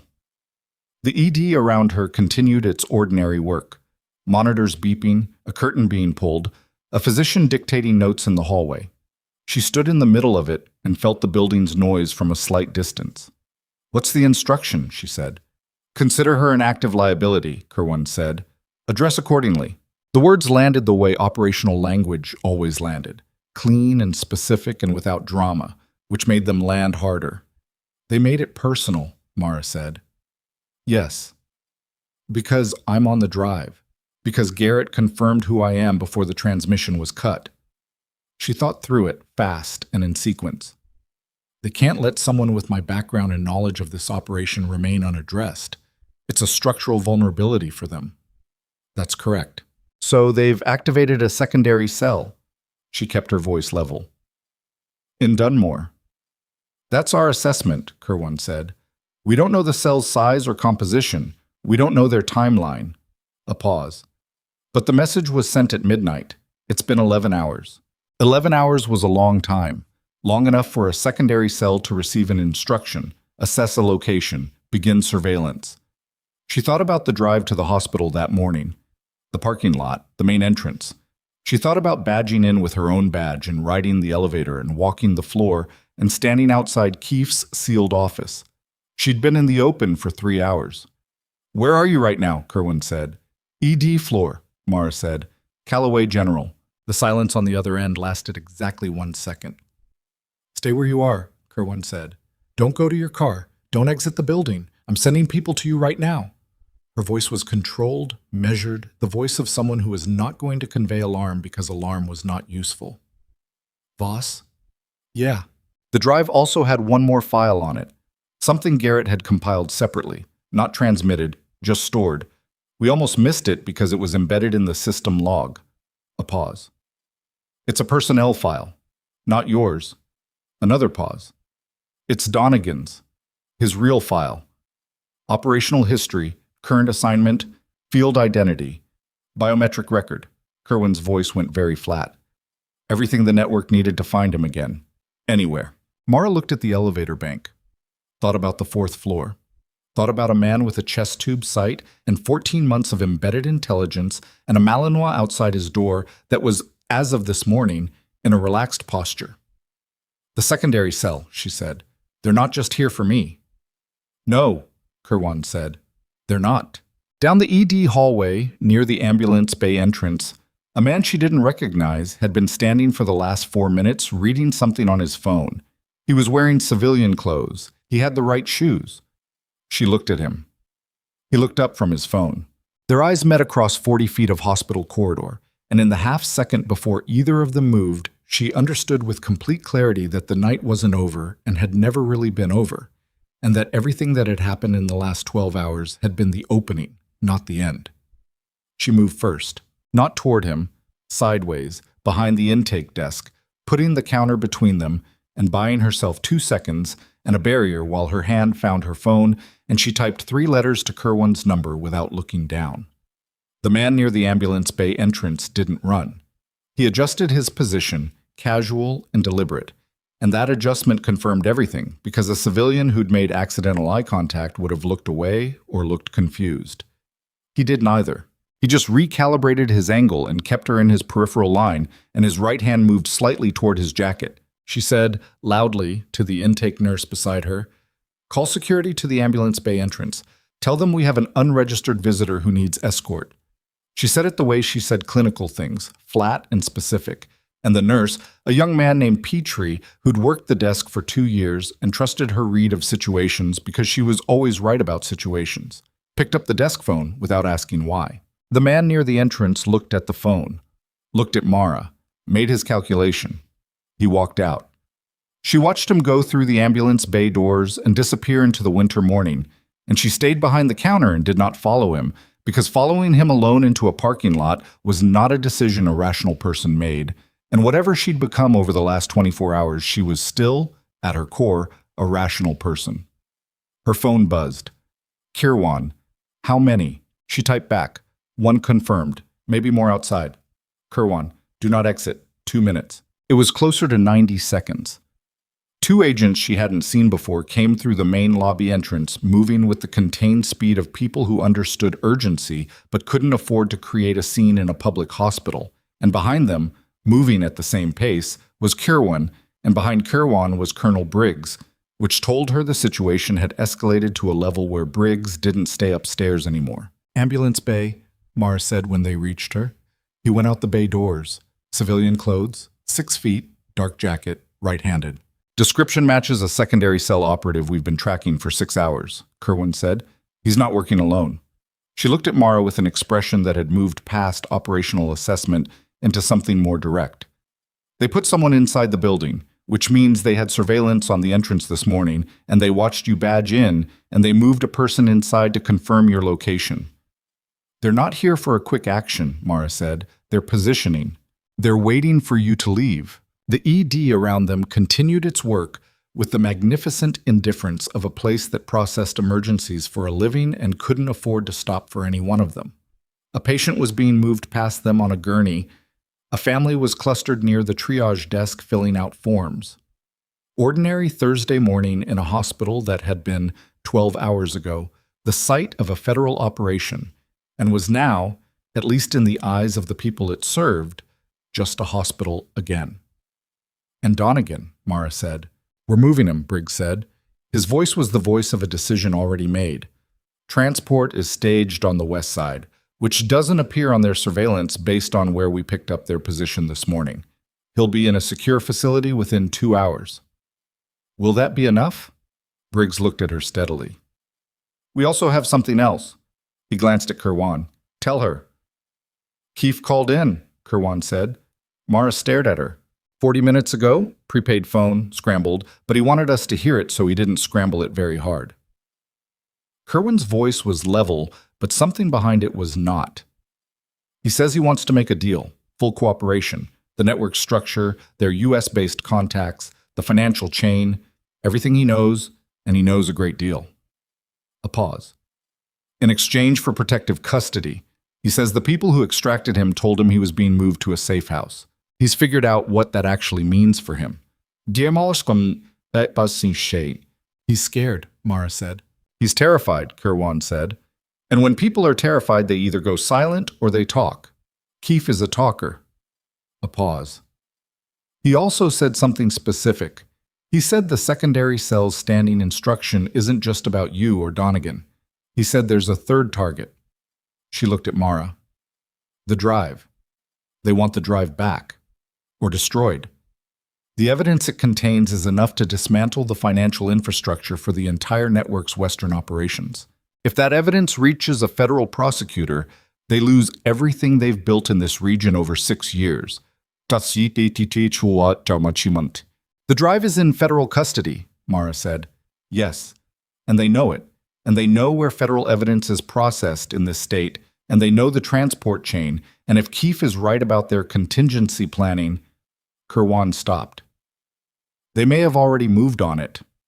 Briggs said, "The evidence processing facility in Helena reported an attempted network intrusion at 0400. It was blocked, but the attempt was made. 4 layers had become 5. Maybe more." Mara thought about the structure of it, the patience and the resources and the depth of planning that went into building an operation that had redundancies for its redundancies. She thought about what it took to maintain that kind of infrastructure, and what it meant that they were willing to burn this much of it to contain a single thread of intelligence. The thread was worth everything to them. That was what the scale of the response said. Donegan had been embedded for 14 months, and what he'd carried out was not a piece of the network, but the structural map of it. The financial corridors, the transit routes, the names behind the shell companies. Pull that thread, and you didn't damage the network. You ended it. That was worth 3 fail-safes and a secondary cell, and a terrified VP in a car somewhere on a Montana highway calling in for protection. "What do you need from me?" Mara said. Kirwan looked at her for a moment. "Keefe will talk. But he needs to talk to someone he trusts enough to believe the deal is real. His attorney is compromised. We confirmed that an hour ago. The attorney has been on the network's payroll. He won't talk to federal counsel without his own representation. And getting clean representation here takes time we may not have." She paused. "He asked for you."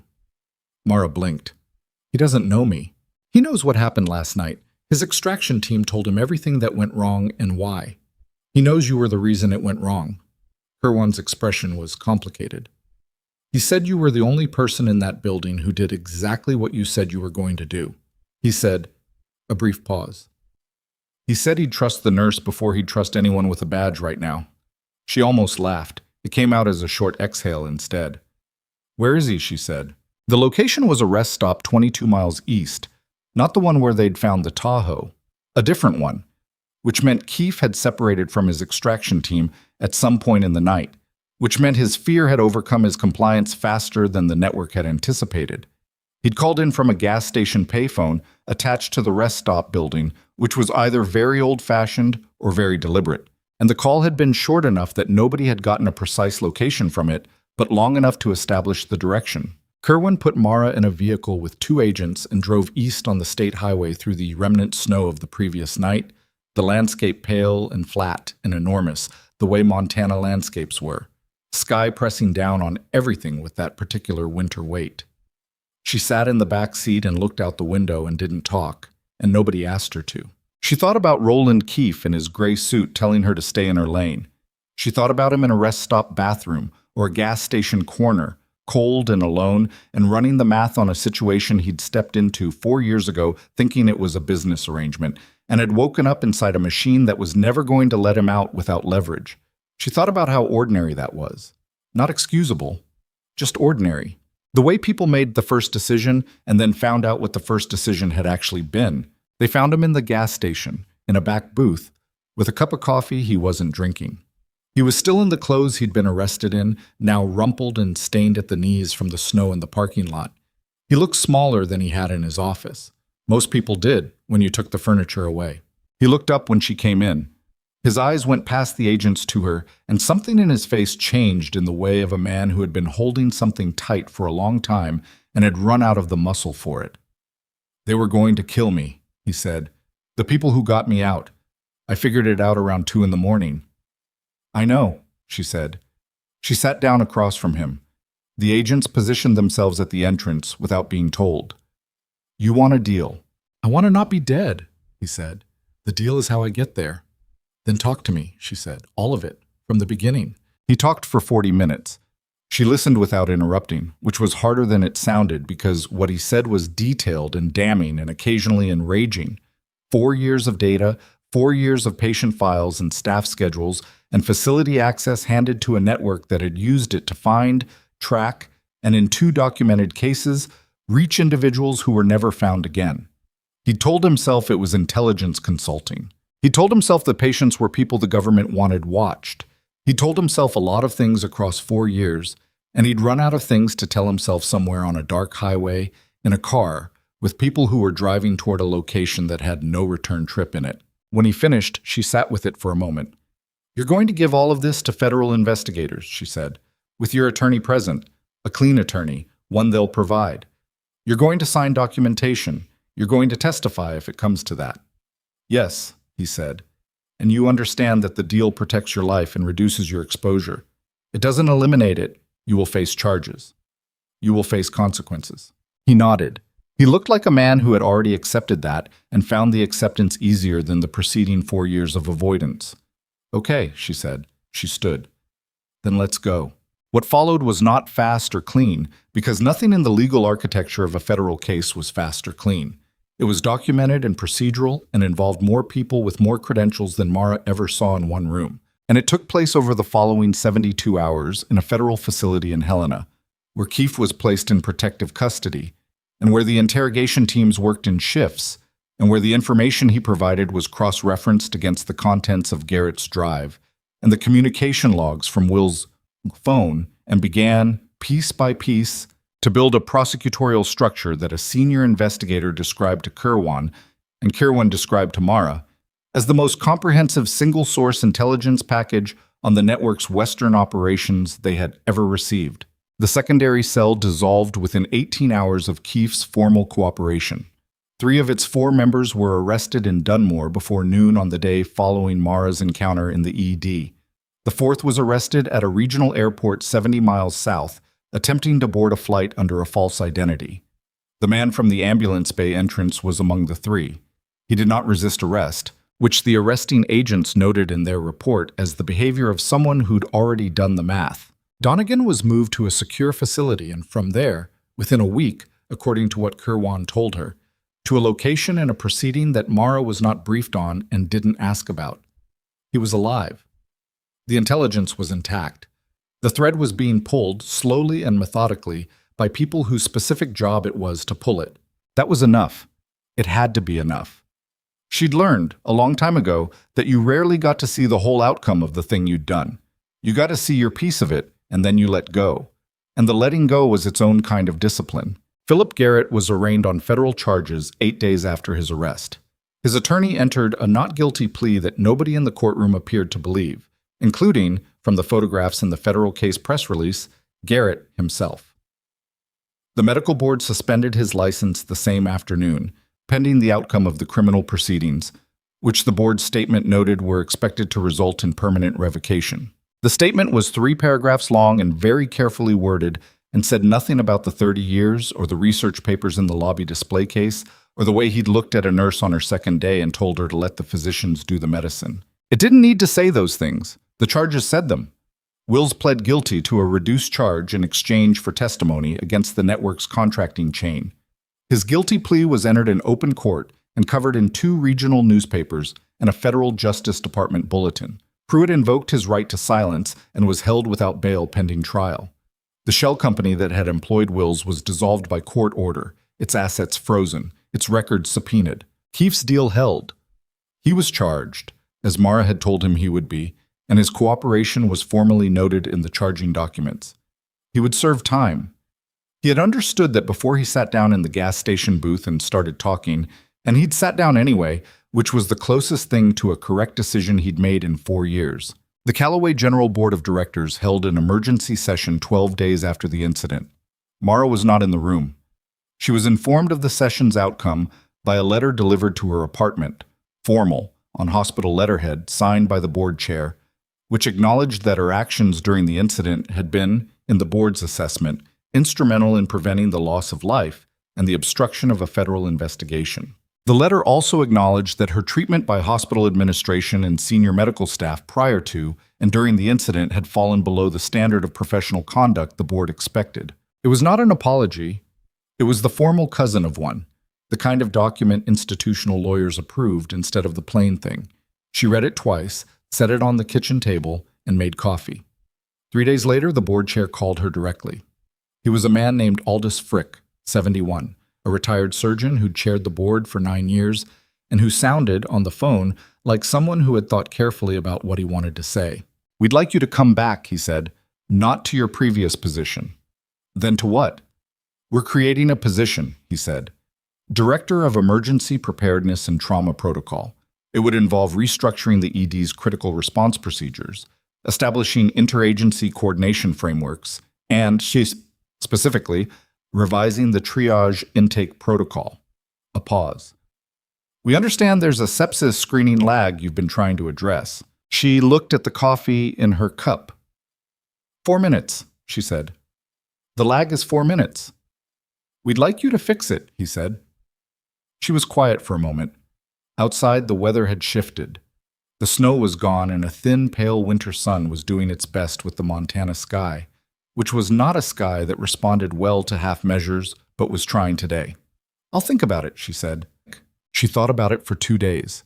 She thought about the things she'd been doing for 3 years, making herself small, making herself quiet, doing good work in a shrinking radius because doing good work in a small space felt like enough penance for surviving when other people hadn't.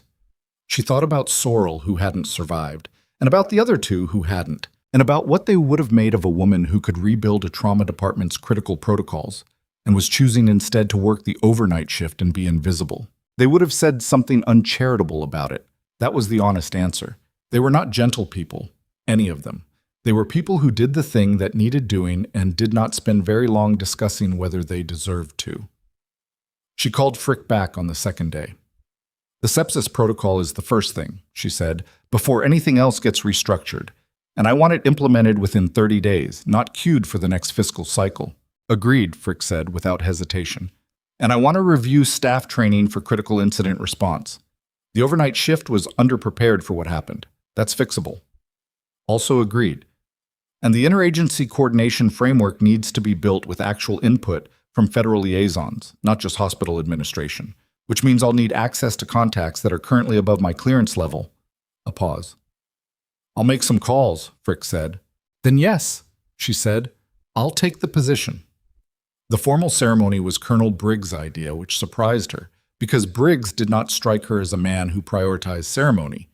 But he explained it to her in the Helena Facilities conference room 3 weeks after the arrests, in the direct way he explained most things. The people who dismissed you need to see it on record. Not for you, for the next person they're tempted to dismiss. She understood that argument. She didn't love ceremonies, but she understood that argument. It was a small event, not a public spectacle, not theater.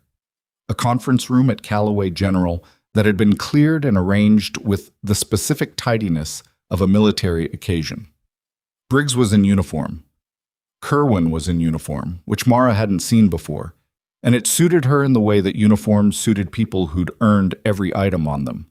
A handful of federal investigators, the hospital board, Denise Farrow, who stood near the back and whose expression was the complicated one of a person reckoning with what they'd overlooked and how long they'd overlooked it. Dr. Garrett's name was not mentioned. It didn't need to be.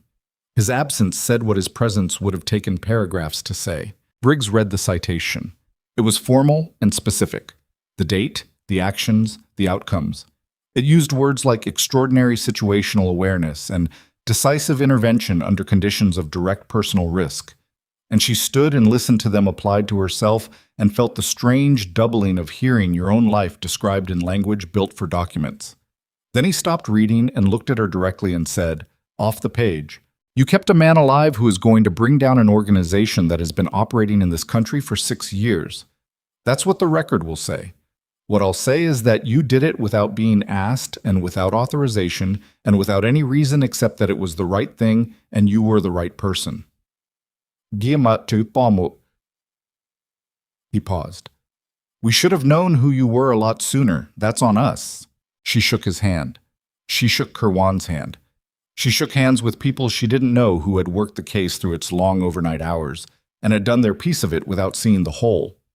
Afterward, in the corridor outside, Kerwin walked with her toward the elevator. "How's the shoulder?" Kerwin asked. "Yellow now," Mara said. "Healing. Good." Kerwin looked ahead. "The network's Western infrastructure. Keefe's information is holding up. The financial chain is being dismantled asset by asset. It'll take months, but it'll hold." She paused. Donegan sent a message.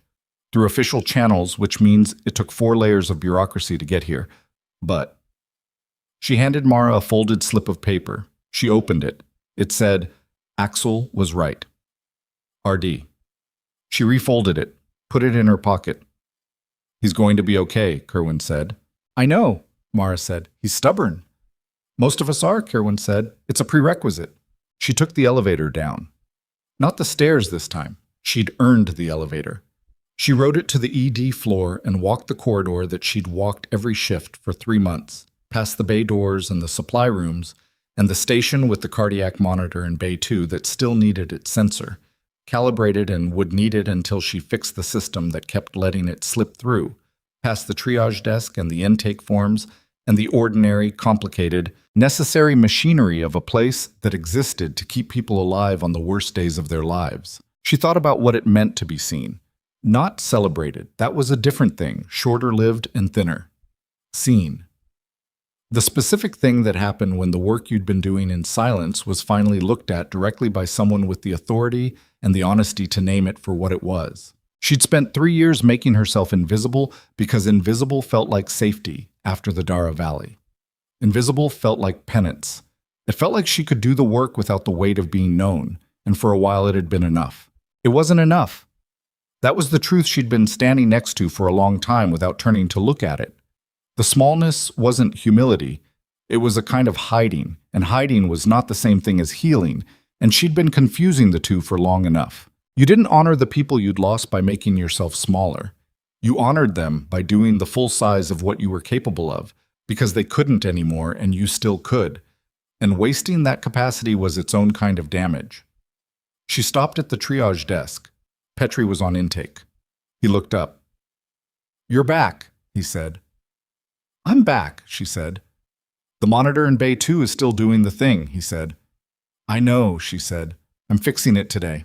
She walked to Bay 2, opened the panel on the cardiac monitor, and began. The work was precise and familiar and required her full attention, and she gave it her full attention because she'd learned a long time ago that the full attention was the thing, that the work in front of you was the only work that existed, and you owed it everything you had. And when you gave it everything you had, without holding back and without hiding, something happened that couldn't happen any other way. Things got fixed. People lived, and the woman who had been told in 100 quiet and not-so-quiet ways that she didn't belong, that she was too much, or not enough, or simply in the wrong place, turned out to have been exactly where she needed to be. She had always known what she was. The world had just needed a reason to look.